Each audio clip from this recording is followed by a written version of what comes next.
வணக்கம் மக்களைங்க. நான் பார்க்க போகிற வசனம் என்னன்னா, ரோமர் 2ஆம் அதிகாரம் 6ஆம் வசனத்தை பார்க்க போகிறோம். தேவன் அவனவனுடைய கிரியைகளுக்கு தக்கதாய் அவனவனுக்கு பலனளிப்பார். நம்ம என்ன காரியம் செய்கிறோமோ அதற்குரிய பலனை நம்ம அனுபவிப்போம். அதான் அந்த வசனம் சொல்லுது. சோர்ந்து போகாமல் நற்கிரியைகளை செய்து மகிமையையும் கனத்தையும் அழியாமையையும் தேடுகிறவர்களுக்கு நித்திய ஜீவனை அளிப்பார்.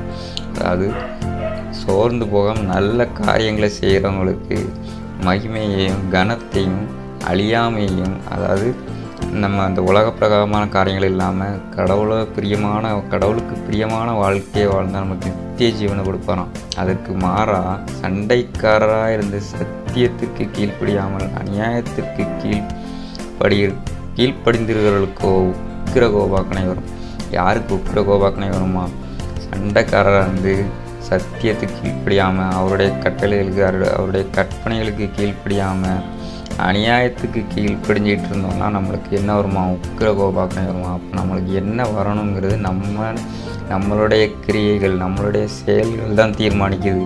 நம்ம நன்மை செஞ்சால் நம்மளுக்கு நன்மை கிடைக்கும், நித்திய ஜீவன் கிடைக்கும்.